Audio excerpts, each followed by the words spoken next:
Go and sit down.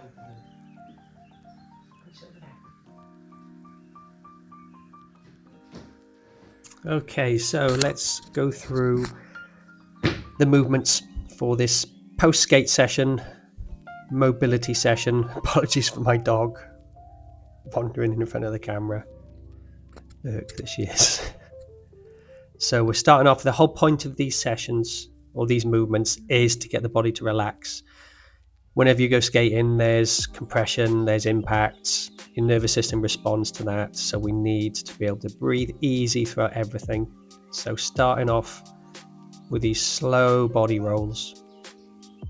And if you've watched the video for these, the important thing being everything stays really loose. You're just letting the weight, as you see here, the leg drops, and that brings the arm over.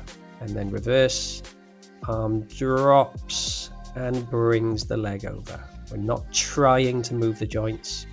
The body simply follows and goes where it wants to go.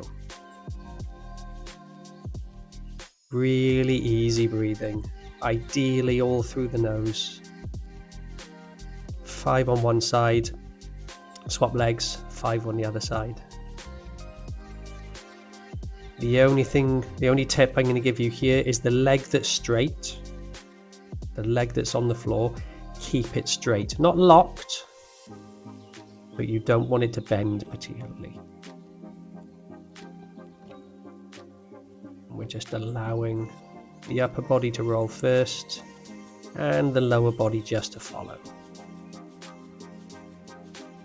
Inhale on the way over. Exhale on the way back.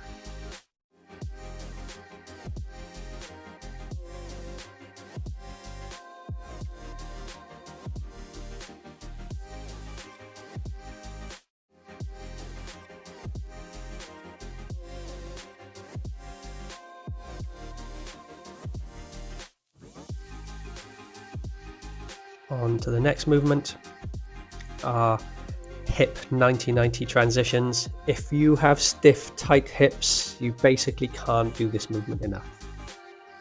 But we're going for 10 rotations, 1 rotation being to the left and to the right. Hands on the floor behind you. Kind of quite slow.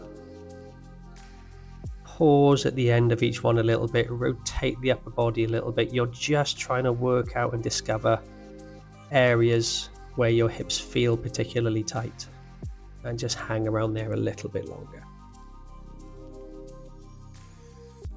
Just rocking easily, left to right, slow, easy breathing.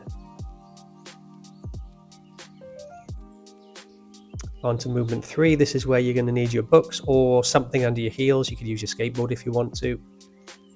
The idea is we're able to sit as low as you can, as comfortably as you can. It wants to feel like a resting position.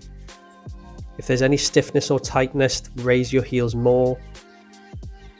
If you've watched any of my other videos, you can put a cushion or rolled up towel, a cushion's good, behind your knee joints, and that helps create a bit more space.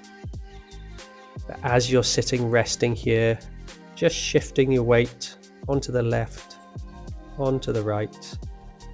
Let the arms drop, let the head drop, let the back round. This wants to be a really comfortable, easy resting position. We want to do this for a minimum of 60 seconds, 2 minutes if you can, but none of this should be painful. We're just trying to get those knees kind of fully open on the front, a little bit of ankle mobility, a little bit of hip flexion. On to then movement 4.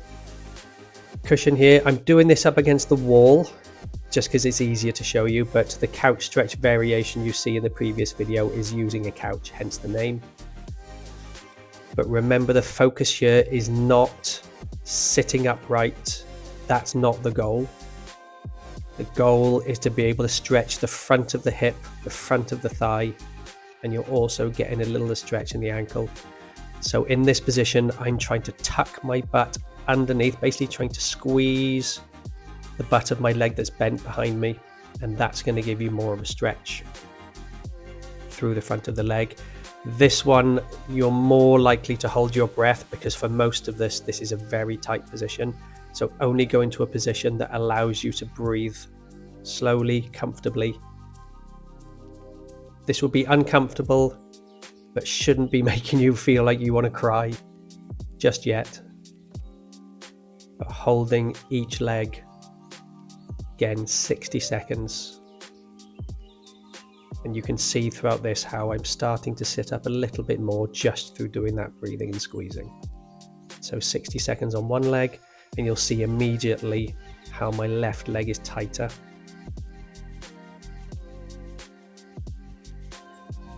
So here, my hand is on the floor. I simply can't sit up on this side particularly well. But I'm still trying to tuck my butt under and still trying to squeeze my glutes. Breathe easily. And we're all stiffer on one side than the other. It's nothing to be concerned about. We just want that difference to be 60-40, 60% on one side, 40% on the other side, rather than 90-10, which is what a lot of us are. And if you're struggling from the floor to get any height any further, again, I'm just using my skateboard to prop my hand up to give me a little bit more height.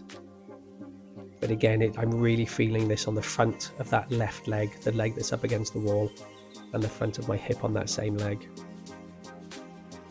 But again, it's finding that level of discomfort, but not pain. Remember, this is all about relaxing, so you don't want to push this one too hard.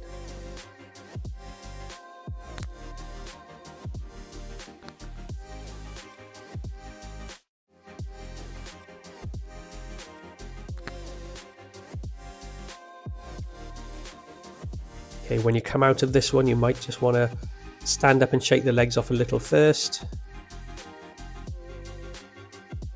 On to move 5, scissor slides. This is a great exercise to help loosen the hips up. Important thing with this one is ideally your feet will be flat against the wall, as in your toes and both heels, both toes flat against the wall, and they stay flat. It's very easy for those heels to creep off. So I'm actually applying a little bit of pressure through my feet against the wall. And then I'm just simply sliding my top knee in front of my bottom knee and then pulling it back without letting any part of my feet come off the wall. Rest of the body relaxed. You can see I'm just letting my head hang onto my arm that's on the floor.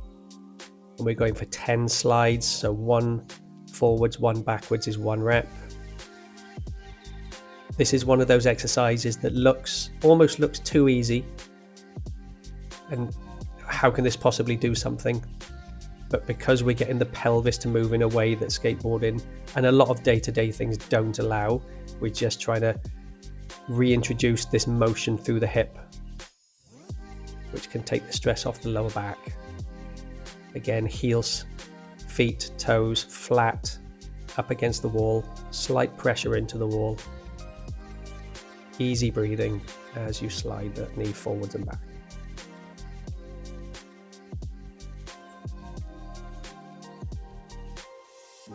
And on to the final movement, 6th movement, shoulder walks. This one may look bizarre, but is such a great movement because we're now almost letting the spine lengthen a little bit, getting the hips and the shoulders and the spine to move in unison together as you walk backwards. So with those 20 steps, left and right equals 1. This just takes a bit of practice, but this can really help open up some movement through the shoulders, through the spine, and through the hips. So after all that, you should feel pretty chilled.